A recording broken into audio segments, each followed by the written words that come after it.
बिरहा आपके बीच में संघर्ष म्यूजिक की तरफ से सागर भाई के देख रेख में एक बिरहा आपके बीच में पेश हुआ।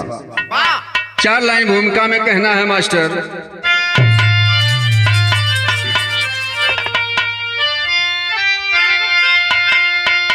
मिलेगा मुकद्दर जो नीयत का पक्का, भले चोर डाकू हो चाहे पुजारी, सगन साधना से सतत सत्यवादी, किया मोक्ष हासिल भजन्नत के द्वारी। मिला एक साधु से चोर एक दिन, कहा चोरी करना है पैसा हमारी, अगर शिष्य अपना बना लीजिए बाबा, रहूंगा या जीवन भर बन के आभारी।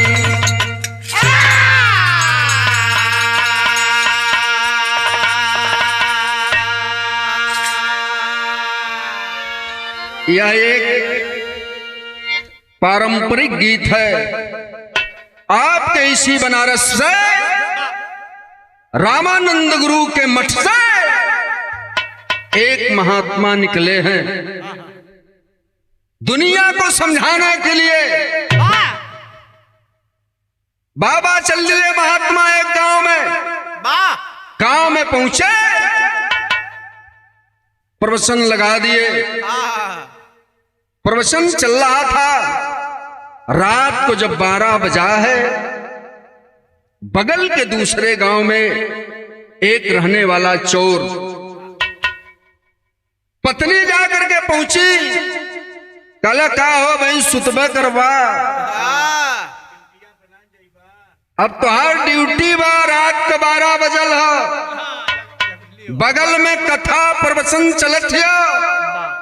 जा पूरा गांव खाली हुई आज, सब बाबा के भजन कीर्तन में हुई। जक रहे घर में चोरी कर लेवा तक रहे घर में।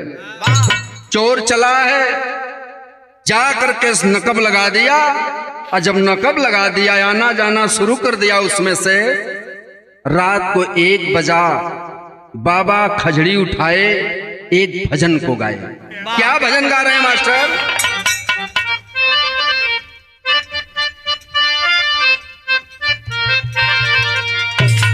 मनवा अरे कौन किनारे जाके लागी रे मनवा,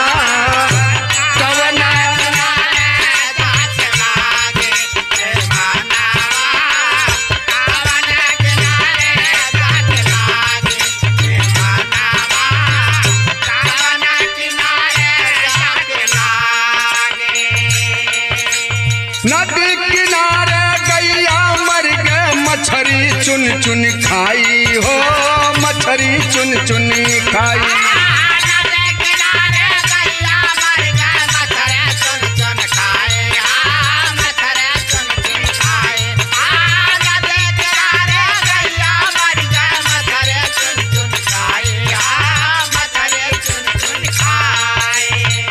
वही मछरी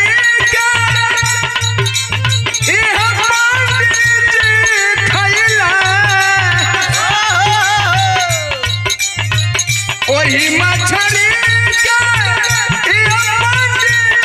खैला, कहवा गईला पंडिताई रे दहिया, कवना किनारे लग जाई।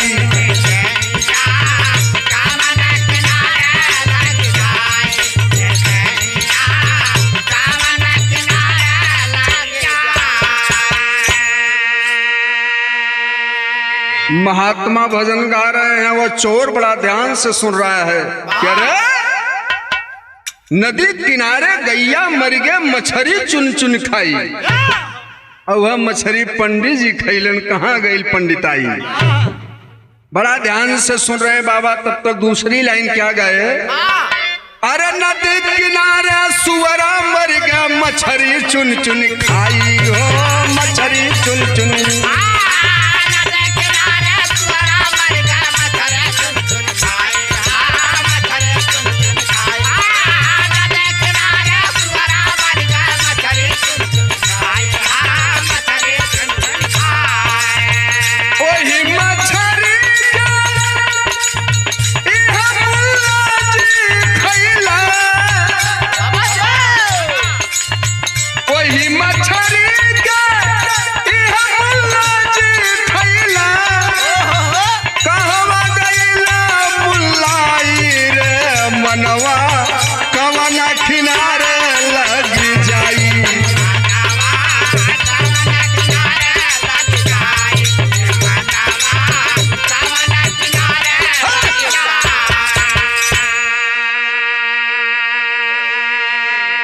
बाबा इसी भजन को गा रहे हैं। चोर अब नकब के अंदर पहुंच चुका है।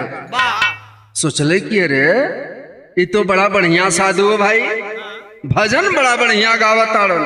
बाबा बस वो नकब से बाहर निकल के बैठ गया, और जब बैठलन तो बाबा की भजन बदल गई। दूसरी भजन का गोला मास्टर, ईश्वरिया राउर। बाबा बड़ी अनमोल बात कर रहे हैं। ईश्वरिया राउर माटी का मकान बनल बा, ईश्वरिया राउर।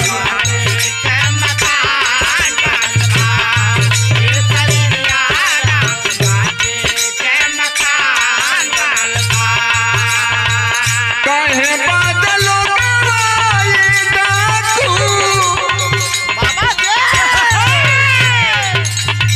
कहे बादलों गवाई डाकू, बेईमान बनल बा, ईश्वरिया राउर माटी का मकान बनल बा।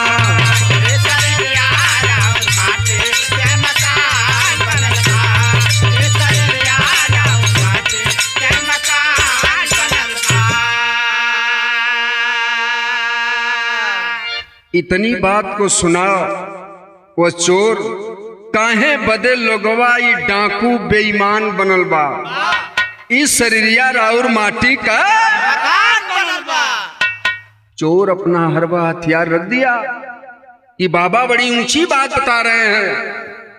पूरा शांति में था। बाबा अपने मंच पर बैठे पीठ पर कथा सुना रहे थे, भजन को गा रहे थे। तब तक ये चोर भीड़ को चीरते हुए बाबा के पास पहुंच जाता है।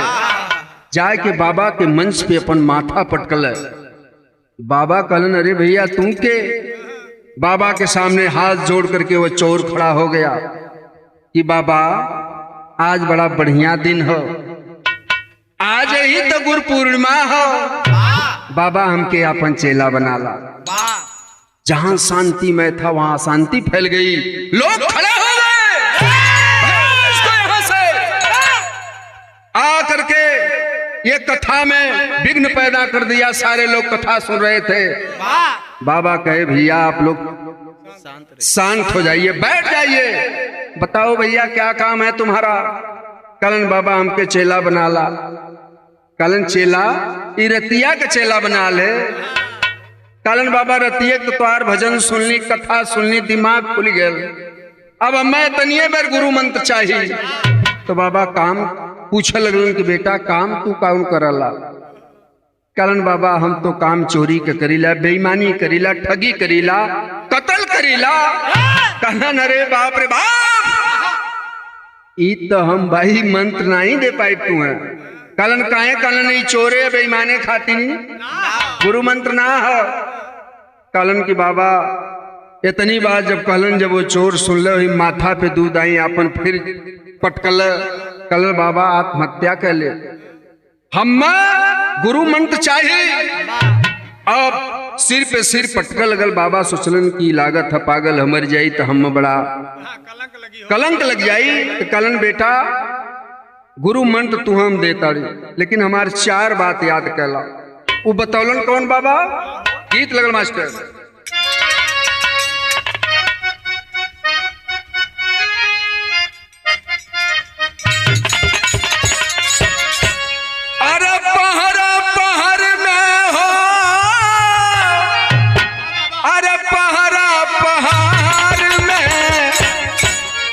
बीतल हो दिनवा पहरा पहरा में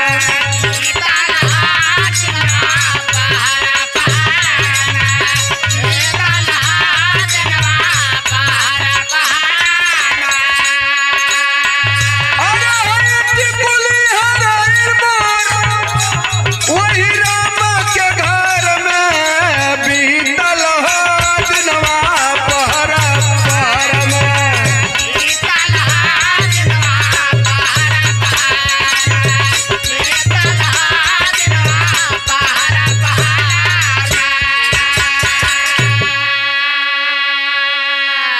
आज बाबा कहतड़न का कहत हम कि अरे आई गईला बचवा हो गईला बचवा अजनला न जोग तू मोहाई गईला बचवा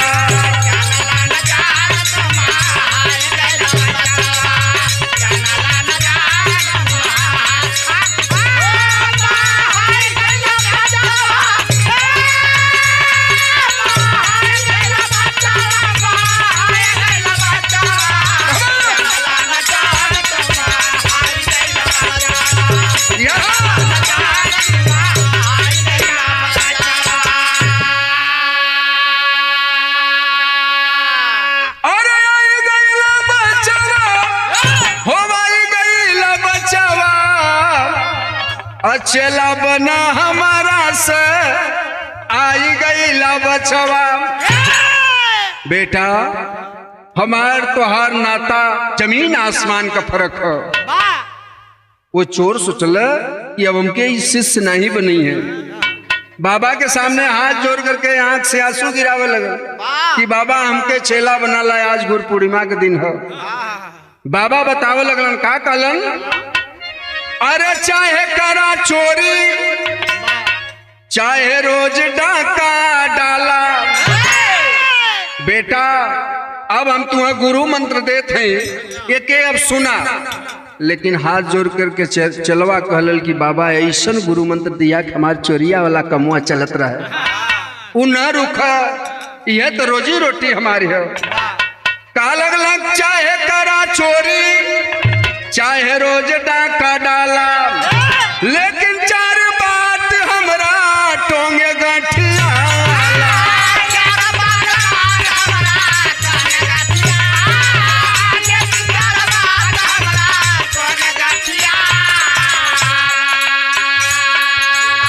यही नाम तोहर भालाई मोर बचावा, जनला न जोग तुमो आई गईला बचवा।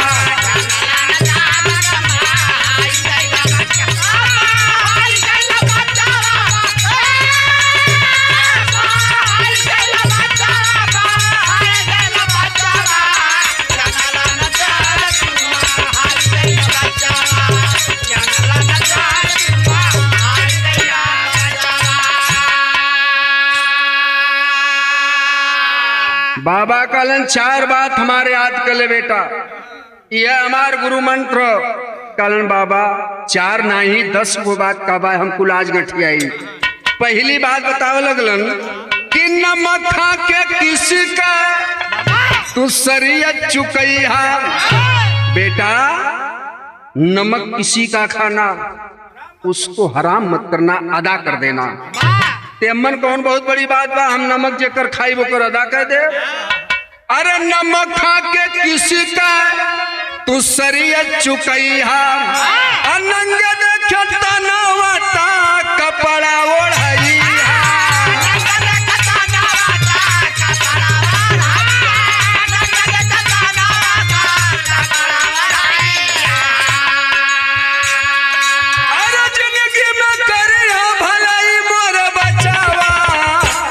जनला न जोग तू मोहाई गईला बचवा।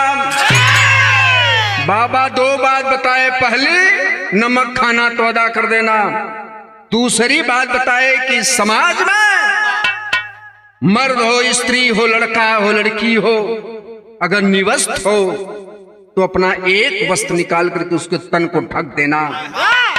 बाबा कोनो बात ना हो, ये दोनों काम हमारे लगे बढ़िया है, लेकिन बाबा चोरिया वाला कमवा चलत रही न, कल नहीं तो रोजी रोटी यही चलत रही। तीसरी बात बतौलन का, अरे रुकी हाँ जरूर जहाँ सख्त संग होला। बेटा रास्ते में अगर तुम जा रहे हो किसी टूर पर, किसी यात्रा पर, रास्ते में कहीं प्रवचन हो, जैसे यहाँ चल रहा है, चार भाई जहां बैठ करके बात कर रहे हो वहां 2 मिनट रुक जाना, तुम्हारी जिंदगी में बहुत बड़ा काम होगा, कभी कभी मौत भी तुम्हारी टल जाएगी। चेला कहा बहुत बढ़िया बात है। तो बाबा बताए कि रुके हाँ जरूर जहां सत्संग होला। चौथी बात कहिला कि झूठ मत बोला।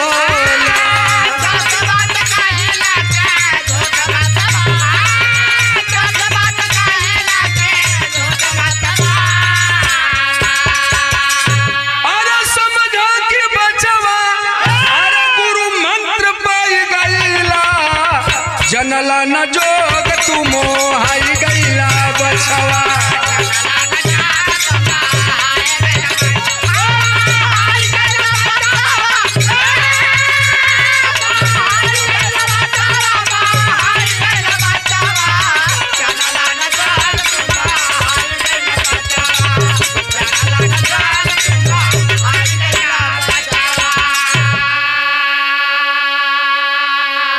बेटा ये चारों बात के अपने खूंट में गठियाला, जो चोरी कर चाहे डांका डार कत्ल कर सब माफ हो। चोर के खुशी के ठिकाना ना हो कि हम गुरु मंत्रों पा गए, कमो हमारे चलत रही।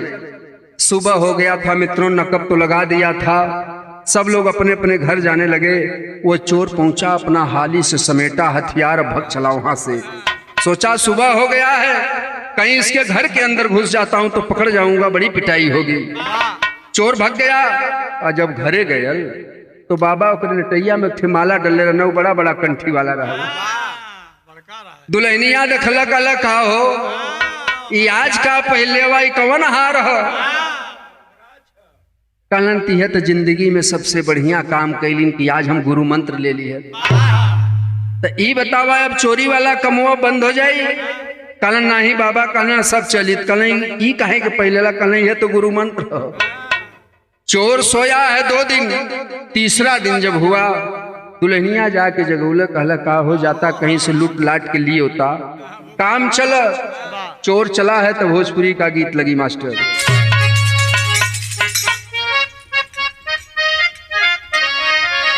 और तरजबा मास्टर, एक कता उम्र की बारी,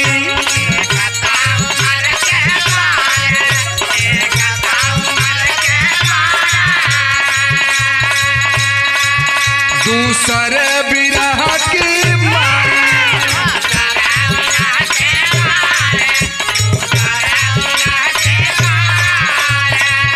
तीसरा करमवा यज्ञाला गलयेरा।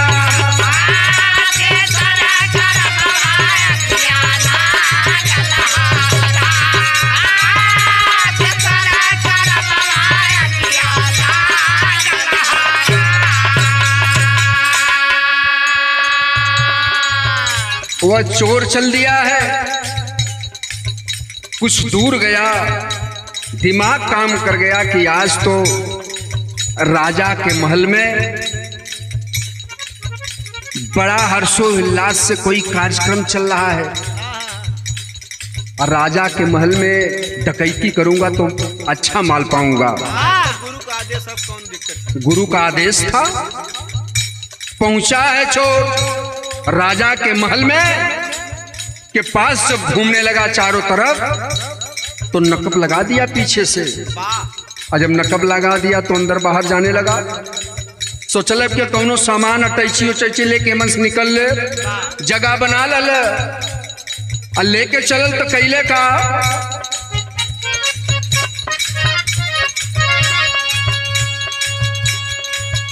गईला चोरावा गहना,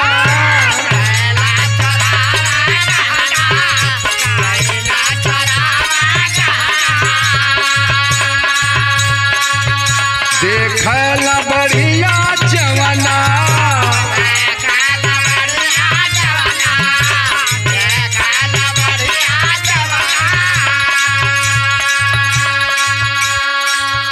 चला कैसे हो चोरी यूं करेला जाई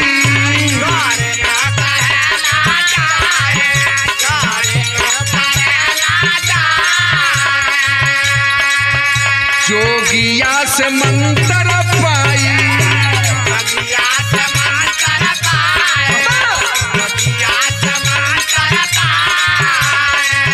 राजा की महल आसनिया लागल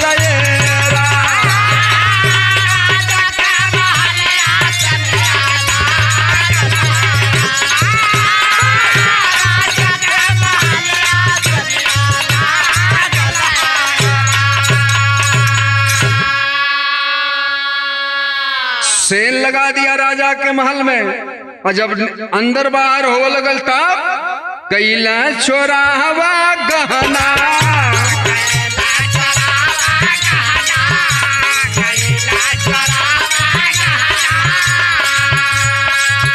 देखला सुंदर जवना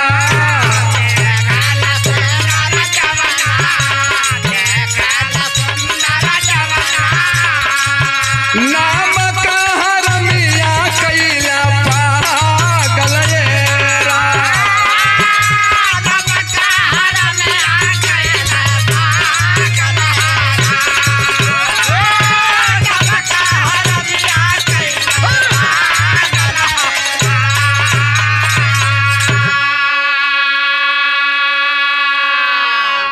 राजा के दरबार में वो चोर चोरी कर लिया। लेकर के जब माल निकल रहा था तो सोचा कि यार बड़ी चटनी खाया हो, बड़ा चोखा घर पे मिलल, लेकिन आज राजा के महल में ही बड़ा सुंदर सुंदर आइटम बनल हो। रसोई की तरफ बढ़ गए। गुरु की बात याद नहीं है, चोरी कर लिया, बढ़िया माल ले लिया। और जब रसोई में पहुंचलन तो धीरे धीरे कुलीन में से खा लहलन। और जब खा लहलन पूरा माल लेके नौदू आ गए घर पे। औरत के दे दहलन पूरी सामान तो बड़ियार चीज रानी के चीज रहल। अब वो समझे नवा में के कहाँ पहरी तो काने में का नाकी में का काने में उल्टा पहरे लगल। आज वहीं चोर जाकर के अपनी चारपाई पर सोया है। तब याद है गुरु की बतिया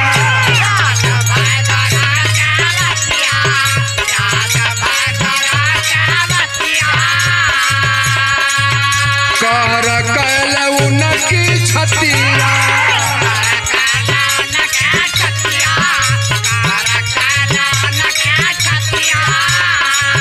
नाम का हरमिया कैली पागल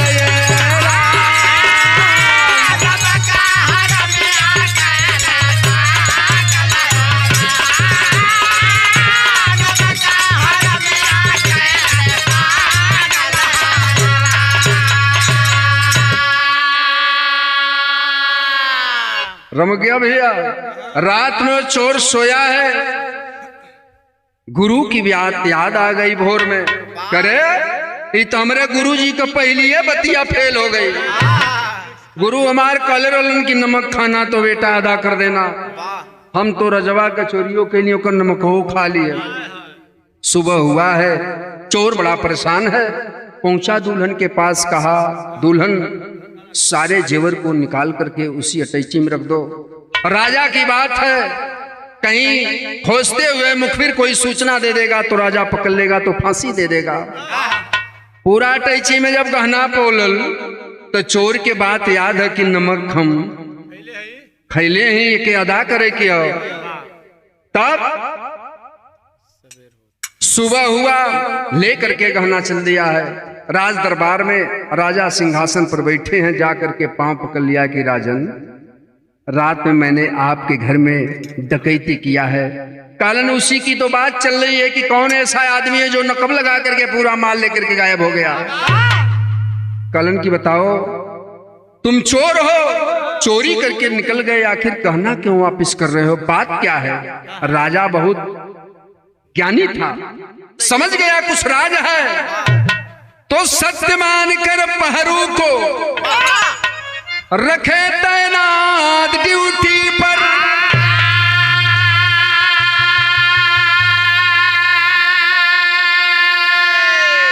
अर्धनिशा में देखा मंत्री को रनिवास के अंदर,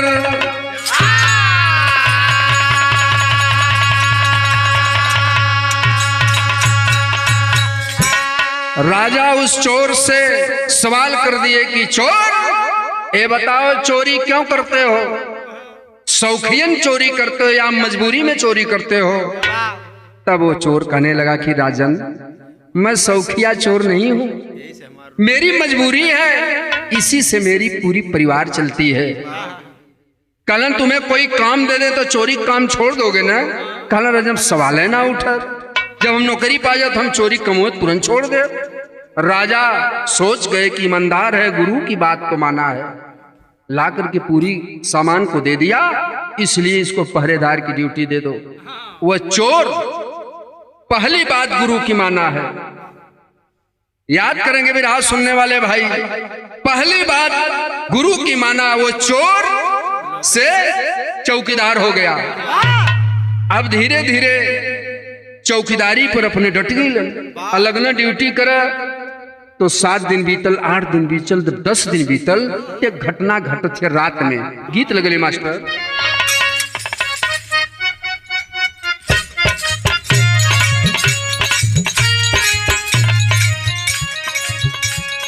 काली तेरी चोटी है परंदा तेरा लाल,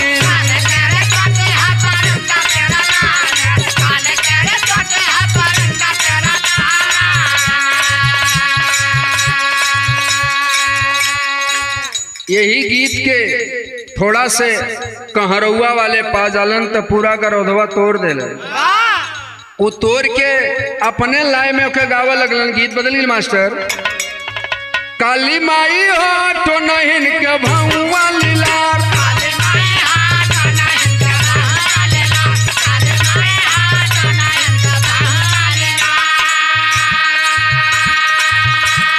सोखा के सोखाई दे दो जाके वो जाई। काली माई हो तो नहीं के भौवा लीलार।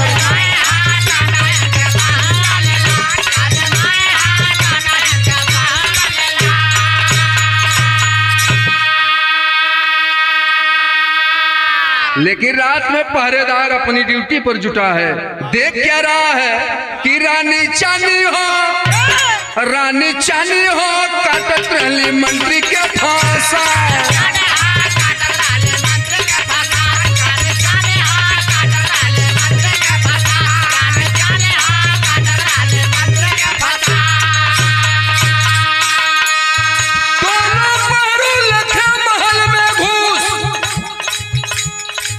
पहरेदार दोनों अपने अपने पहरेदारी पर ड्यूटी पर तैनात है। रात को 12 बजा, वह मंत्री राजा की रानी, अब मंत्री का अवैध संबंध था। रात में 12 बजा है, वह मंत्री सीधा गेट से अंदर होता चला जा रहा है। पहरेदार रोकना चाह रहा, लेकिन जो दूसरा पहरेदार पहले से जो था वो मना कर दिया, नहीं ये मंत्री है, राजा के बाद इन्हीं का नंबर है। लेकिन वो पहरेदार कहा, अरे मेरे गुरु ने कहा है नमक खाना तो अदा कर देना, नमक अदा किया हूं, चोर से चौकीदार हो गया हूं, ये जाता कहां है, मेरे साथ चलना होगा। वो चौकीदार लेकर के चला है, देखता क्या है कि दोनों पहरों लखा महल में घुस, याद में गुरु की बात तब कर लगे करतूत। पहुंचता है, देखता क्या है, रानी और मंत्री निवस्त्र, अपने जब काम से फुर्सत हुए दोनों सो गए हैं, कपड़े नहीं है। पहरेदार देखा कि अरे बाप रे बाप, ये रानी और ये मंत्री दोनों निवस्त्र सोए हैं। दूसरी बात गुरु की याद आ जाती है, कहा मेरे गुरु ने मुझसे कहा है कि बेटा किसी को नंगा देखना तो एक वस्त्र से ढक देना, भले ठंडी है मर जा, लेकिन अपन चदरा थम उड़ाई दे। पहुंचा हुए चोर जो साफा ओढ़ा था चौकीदारी वाला, वो ले जाकर के रानी और मंत्री के ऊपर से ढक देता।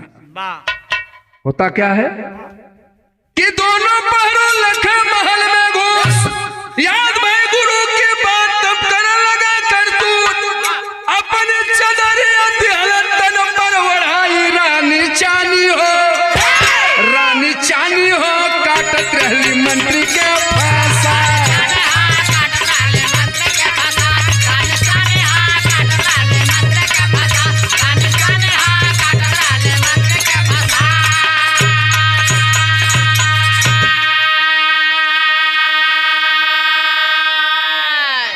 दोनों पहरेदार चद्दर उड़ा करके आकर के ड्यूटी पर तैनात हो जाते हैं।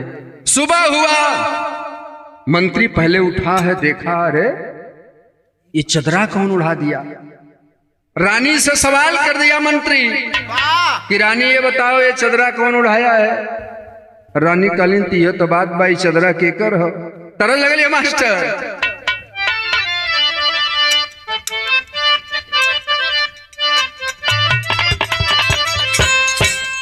के बलिया के मलसी साहब गाँव में कि कहता नि भारत के जननवार सजनवा हमार बड़ा लहरी।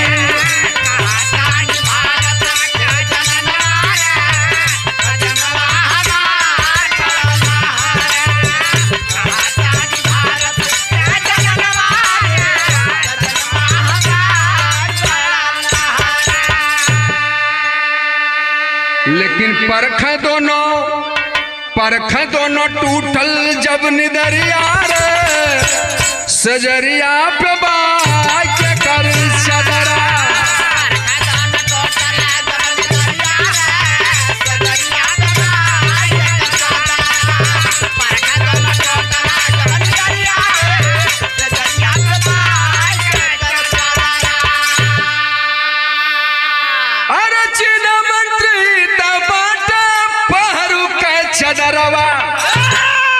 मंत्री पहचान गया क्योंकि हमेशा अंदर से बाहर आता जाता था।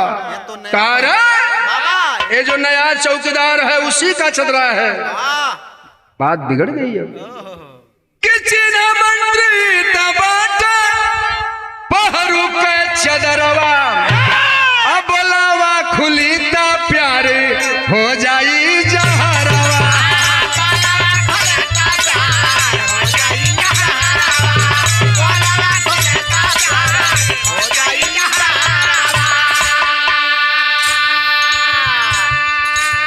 बोलावा ओके समझावा, काहे कि पूरा गहना लेके भाग गला लिया के ईमानदार हो, दे डाला सवेरवा होई तो राजा सी बतिया बता दे।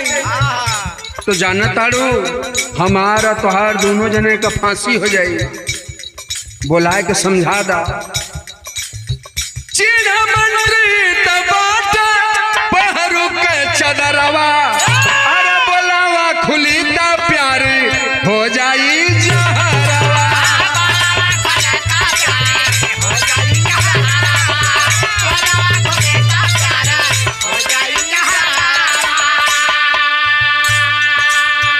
गुस्सा से ना चल पुतरिया रे,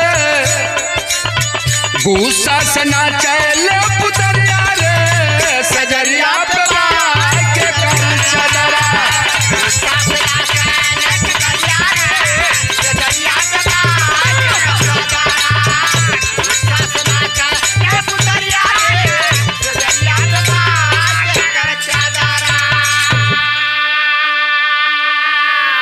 रानी और मंत्री का तेवर चढ़ गया। रानी कलिंग की मंत्री घबराने की जरूरत नहीं है, हम ऐसा बुद्धि लगाए न रही बांस न बिरहा में मेरे तेरी लगल है मास्टर।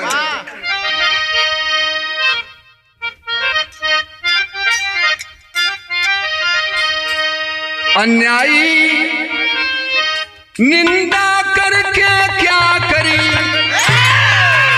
सत्य हमेशा बिगड़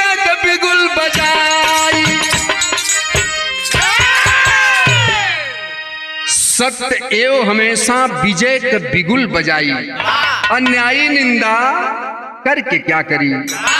अरे सज धज कर रानी बोली, अब सज धज कर रानी बोली, अरे मालिक को तब महल बुला।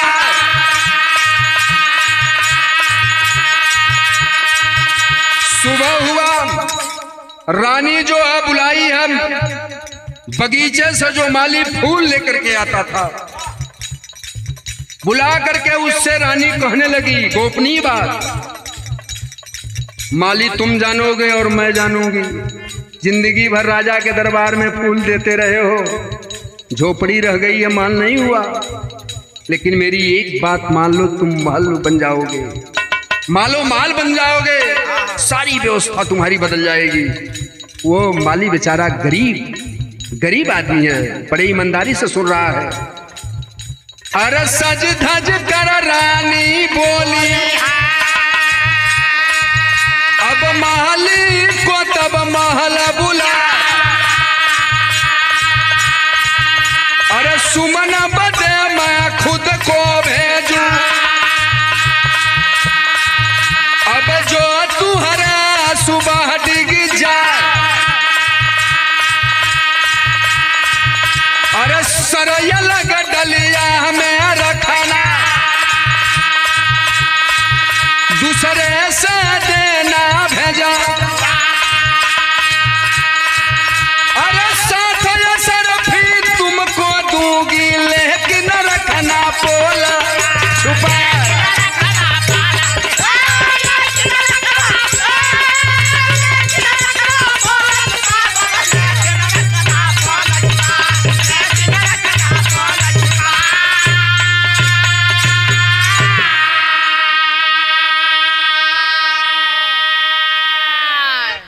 रानी माली को बुला करके कहती है कि जाओ बगीचे में एक डलिया में फूल से उस डलिया को सजा देना, जो तुम्हारे आप पहले नंबर पे जाएगा फूल लेने के लिए, उसका सर काट करके उस डलिया में सजा करके भेज देना।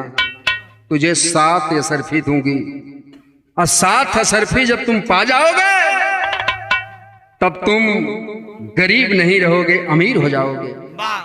माली का ईमान बिगड़ गया, सोचा कि रानी बहुत अच्छी बात बता रही हैं, मेरा भी किस्मत बदल जाएगा। रानी का आदेश टालता तो शायद उसकी नौकरी भी चली जाती। मजबूर है, उधर गरीब बेचारा है, गरीबी का मारा है माली। पहुंचा अपने बगीचे में, अब गणसाण सारपन हरबा किया। सुमन बने जब रानी दिया पठाई पहरू रहिया मैम, सत्संग सुनवाई पहरू रहिया मैम।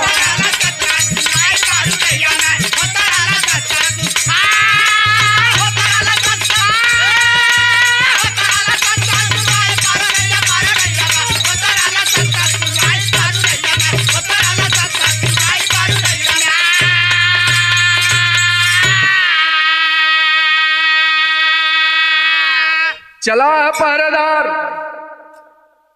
रानी बुलाई है, उस पहरेदार को आदेश दे दी कि सुनो, आज तुम्हारी ड्यूटी है, जाकर के बगीचे से फूल लेकर के आओ। पहरेदार कहले कि अरे रानी हमार तो ड्यूटी यहाँ पे लगल है, आप बगीचा में भेजे थी माली के पास, मेरी बात तुमको सुनना है, नौकरी मेरे पास करते हो, मेरा आदेश है, जाओ बगीचे में फूल लेकर के तत्काल आओ, मुझे पूजा करना है। आज चला पहरेदार बेचारा फूल लेने के लिए। जब चला है कुछ दूर पर पहुंचा तो जैसे 4 भाई उस बगीचे के करीब में बैठ करके कुछ बातें कर रहे थे, वहां भजन चल रहा था। वह पहरेदार सोचा कि गुरु की 2 बात मैंने माना है। गुरु ने कहा था कि बेटा, जहां 4 आदमी बैठ करके कोई बात करते हो तो वहां रुक जाना, कभी कभी तुम मौत से भी बच जाओगे। तो आज क्यों न थोड़ा सा रुक जाऊं। उसी प्रवचन में बैठ गया तो एक बुजुर्ग आदमी सीता स्वयंवर की बात बता रहे थे। धीरे धीरे 2 घंटा कथा में बीत गया। रानी सोची कि अब तो मामला ठीक हो गया होगा। अब मंत्री, अब आप जाइए डलिया लेकर के। होता क्या है कि पहले मंत्री पहुंचा, अब माली सर अलगाया हो। यहां तो के पहले नंबर के इंतजार है कि जे आ जाए, चाहे वो राजा आवे चाहे मंत्री आवे, उसे तो पहला नंबर के इंतजार है। माली पियन पहलवा मंत्री जी पहुंच गए। और जब मंत्री जी पहुंचलन तो उठाए के डलिया देवल की सरकार ला, जब वहीं पिछोड़ वही न तो ये खच से मल्ला सिर अलगे धड़ उठाए के मुड़ी हुई डलिया में सजाए के ऊपर से फूल तोड़ के अब इंतजार करत हो 2 नंबर वाले के देवे। तो पहले मंत्री पहुंचा, अमाली सर अलगाया हो। अब बाद में पहरू डलिया लेके महल में जब आया हो। अरे देख करिश्मा रानी गई घबराई पहरू रहिया में। अब मंत्री का दिल कह करके चिल्लाई पहरू रहिया में।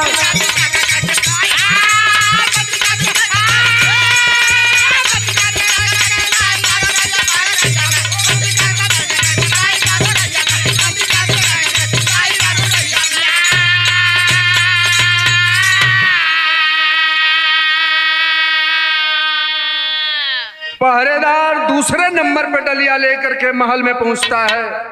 और जब रानी देखल कलर है, अवाक हो गई रानी की, अरे तो जिंदा आ गया। और जब वही वो मुड़ी जब मंत्री जी के देख रही तो मंत्री कातिल कह करके चिल्लाई पहरू रहिया में। मंत्री कातिल है ये पहरेदार। राजा के यहाँ खबर गई कि जो नया पहरेदार आपने रखा है वो मंत्री का कातिल है, मंत्री का कत्ल कर दिया। राजा ने कहा ऐसा तो नहीं हो सकता, वो पहरेदार बहुत ईमानदार है। लग गई अदालत, बगीचे से माली भी बुलाया गया, वो चोर भी बैठ गया और रानी भी बैठ गई। अब राजा साहब चोर से पूछना शुरू कर दिए।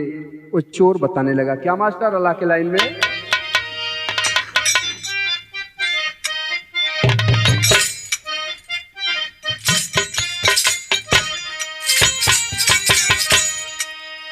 अरे रानी हो कि मंत्री जी का कहा दिला बनवलिया भैया।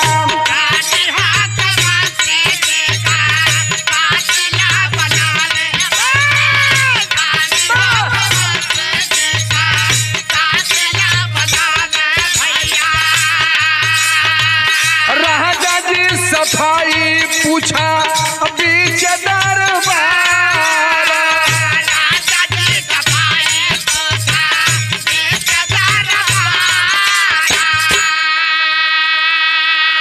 अरे पूरा बताई कि थोड़ा का अधूरा है राजा।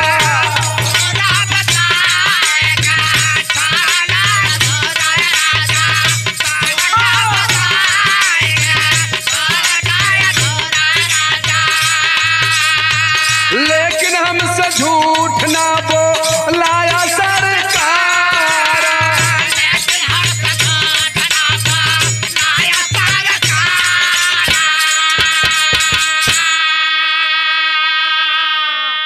हाथ जोड़ करके पहरेदार खड़ा हुआ कि राजन, मुझसे झूठ मत बुलवाइएगा, मेरी गुरु की आखिरी बात है। आधा बताई कि पूरा? कल नहीं पहरेदार, पूरी बात बताओ। बताने लगा कि राउरा महल में चोरी कहली जब गहनवाया राजा।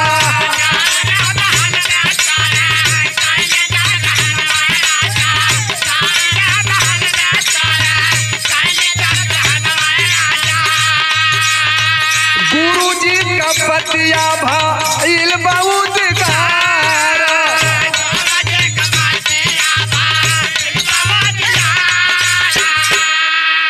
अरे गहनवा पिस कैली ता आप खुश भैला भैया।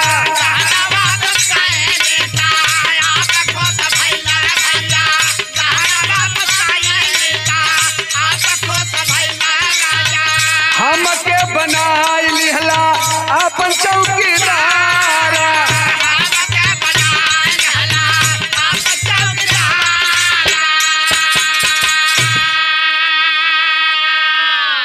आपके घर में मैंने चोरी किया था, नमक खाया था, गुरु की बात याद आ गई, वापस कर दिया। मैंने गहना वापस कर दिया, मुझे आपने चोर से चौकीदार बना दिया।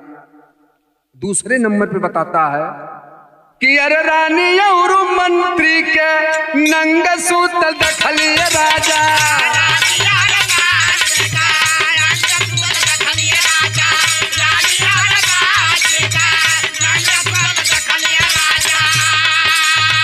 दिहली हम तनावा पे कपड़ा ओढ़ाया,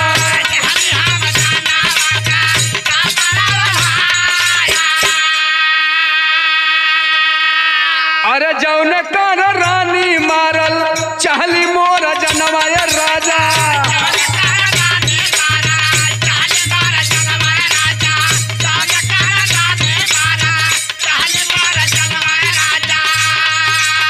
लेकिन सत्संग कैला रक्षा हो हमारा।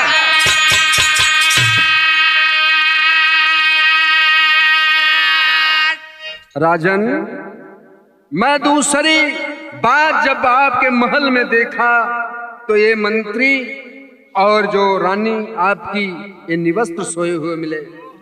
मैंने अपना चद्दर अपने शरीर से उतार करके उड़ा दिया, इसलिए कि मेरे गुरु ने कहा था कि बेटा समाज में किसी को नंगा देखना, निवस्त्र देखना, उसके तन को ढक देना।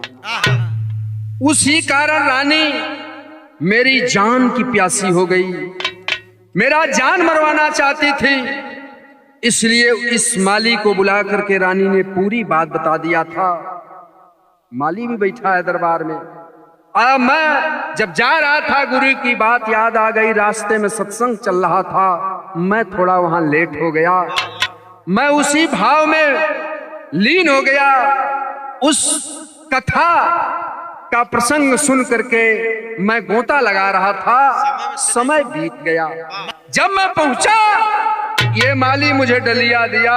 अब मैं नहीं समझा कि इसमें डलिया में फूल है कि सिर है, मैं दोनों लेकर के चल दिया। जब रानी को मैंने दिया है, रानी ने मुझे गलत आरोप लगाना शुरू कर दिया।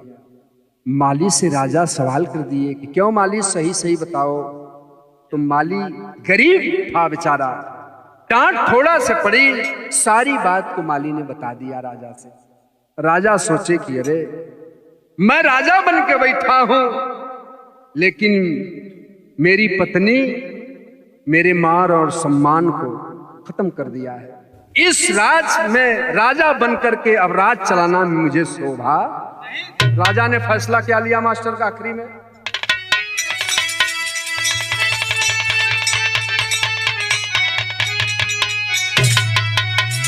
अरे राजा भयवा सुन पारू का बतिया, अब न केहू पर भरोसा फिराल छतिया।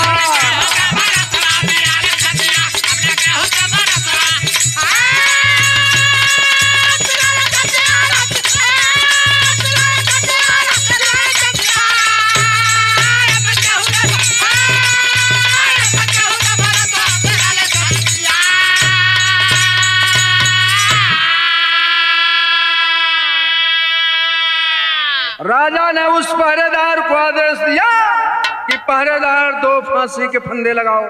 2 फांसी का फंदा लग गया। काय अगर ये रानी जिंदा रहेगी इस महल को बर्बाद कर देगी, ये अगर माली जिंदा रहेगा और सिर काटेगा, इसलिए इस दोनों आदमी को फांसी दे दो, आदेश मेरा। तो खफा हो के राजा दिए रानी को फांसी, ऐसा राज कैले से होई उपहार।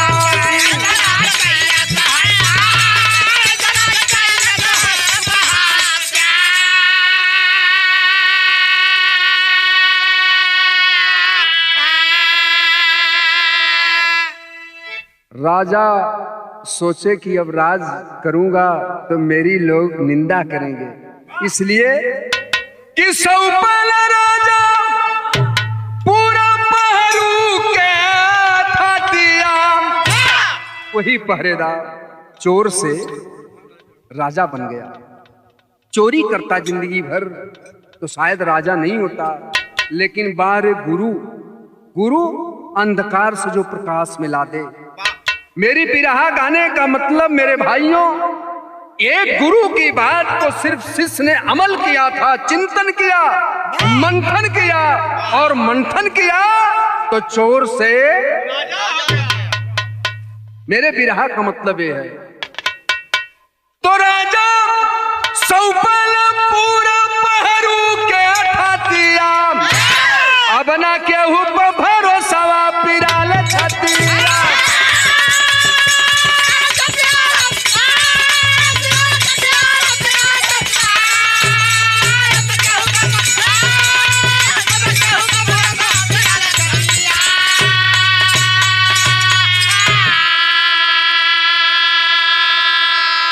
अंतिम इच्छा राजा ई गईल परलोक हो, और दूसरे जन्म में भइल राजा यसो।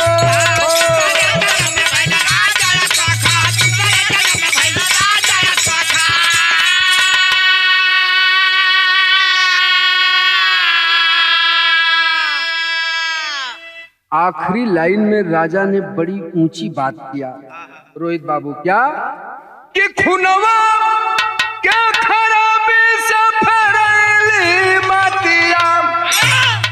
अगर इसके खून में, इसके ब्लड में अंतर है, इसके खून से अगर कोई बच्ची पैदा होगी वो भी नालायक होगी, इसी वास्ते इसके ब्लड खराब है। राजा ने बहुत ऊंची बात कहा।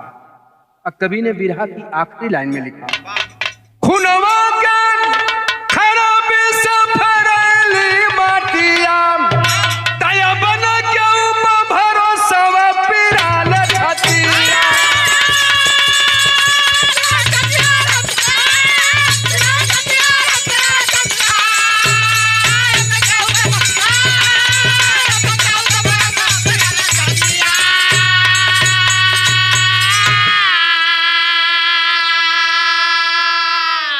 बिरहा की लास्ट लाइन में कहना है, स्वामी गुरु बिहारी रमन डूब गए हैं गम से, लिखते परमु राम दुलारे आंसू बहे,